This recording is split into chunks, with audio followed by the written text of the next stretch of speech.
पाकिस्तान में हाल ही में एक अजीब सा फैसला लिया गया है जो देखने में तो एक सम्मानजनक सैन्य तरक्की लगती है, लेकिन इसके पीछे की हकीकत कुछ और ही कहानी बयां करती है। दरअसल पाकिस्तान सरकार ने अपने आर्मी चीफ मुल्ला मुनीर को फील्ड मार्शल के लाइफ टाइम रैंक पर प्रमोट किया है। अब समझ आया कि पाकिस्तानी फौजों के पास इतने सारे मेडल कैसे होता है। अब हारने का भी इनाम मिले तो होगा ही। खैर, शहबाज शरीफ करे भी तो क्या, उसे भी तो अपनी कुर्सी बचानी है। उन्हें ये बात अच्छे से पता है कि पाकिस्तानी फौज दुनिया का एकमात्र ऐसी फौज है जो युद्ध तो जीता नहीं और इलेक्शन कभी हारा नहीं। लेकिन पाकिस्तानी आम जनता की तरह शायद इमरान खान को भी ये बात नहीं पता था। तभी तो इमरान खान के साथ साथ उसकी पार्टी भी विलुप्ति के कागार पर पहुंच चुकी है। अब जरा बात कर लेते हैं पाकिस्तानी फील्ड मार्शल के इतिहास से लेकर भविष्य के बारे में। तो मुल्ला मुनीर पाकिस्तान का दूसरा फील्ड मार्शल बना है। इससे पहले ये रैंक सिर्फ जनरल अयूब खान को मिला था, और वो भी तब जब वो खुद सत्ता में था। मतलब कि वो खुद ही डिसाइड कर लिया कि मुझे तो फील्ड मार्शल की उपाधि मिलनी ही चाहिए। और सबसे बड़ी बात, इसी के शासनकाल में पाकिस्तान से टूटकर बांग्लादेश बना था। ये था इसके पहले फील्ड मार्शल की उपलब्धि। तो क्या पता ये दूसरे फील्ड मार्शल यानी मुल्ला मुनीर के शासनकाल में पाकिस्तान से अलग होकर फिर से कोई एक नया देश बन जाए। हो सकता है बलूचिस्तान या फिर सिंध भी, पर हमें विश्वास है कि यह भी अयूब खान के बराबरी जरूर करेगा। अब बात करते हैं पाकिस्तानी सरकार के तर्क की। तो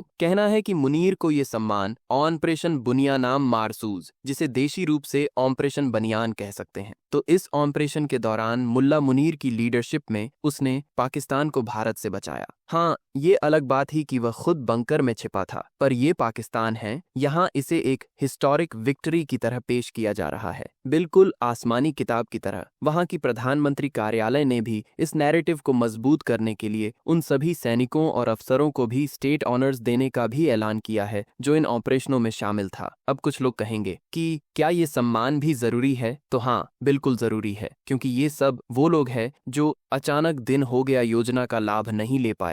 जिसे लाभ मिला वो तो 72 हूरों के पास चला गया। इस सब को भी बहुत खोजा गया कि कोई भी इस योजना से वंचित ना रह जाए, लेकिन हूरों के पास भीड़ ही इतनी तेजी से बढ़ रहा था कि 72 हूरों भी झेल नहीं पाया। फिर थोड़ा दया दिखाकर इस योजना को कुछ समय के लिए स्थगित कर दिया गया, और तब जाकर ये सब बंकरों से बाहर निकला। अगर पहले बाहर आता तो इस योजना का अधिक लाभ शायद इन लोगों को ही मिलता, क्योंकि भारत में इन लोगों के लिए सिफारिश पहले ही की जा चुकी थी। पर कोई बात नहीं, क्या पता कोई अननोन गनमैन इसको आकस्मिक लाभ दे जाए। अब ये दिलचस्प होगा कि मुल्ला मुनीर को अननोन गनमैन के योजनाओं का लाभ मिलता है, या फिर बलूचिस्तान या सिंध नाम का कोई नया देश बन जाए और यह भी अयूब खान की बराबरी कर ले। लेकिन एक बात और की, अयूब खान के समय पाकिस्तानी फौज के पास कम से कम पैंट तो था, यानी कि पजामा, जिसे भारतीय सैनिकों ने उत्तर वाली थी। पर इसने जो ऑपरेशन बनियान चलाया उसे देखकर तो ऐसा लगता है कि हर पाकिस्तानी सोच रहा होगा कि पिछली बार तो पजामा गया था और बनियान वाला ऑपरेशन भी फेल ही हो गया, और अगर भारत से फिर उलझे तो अब क्या ही कहें,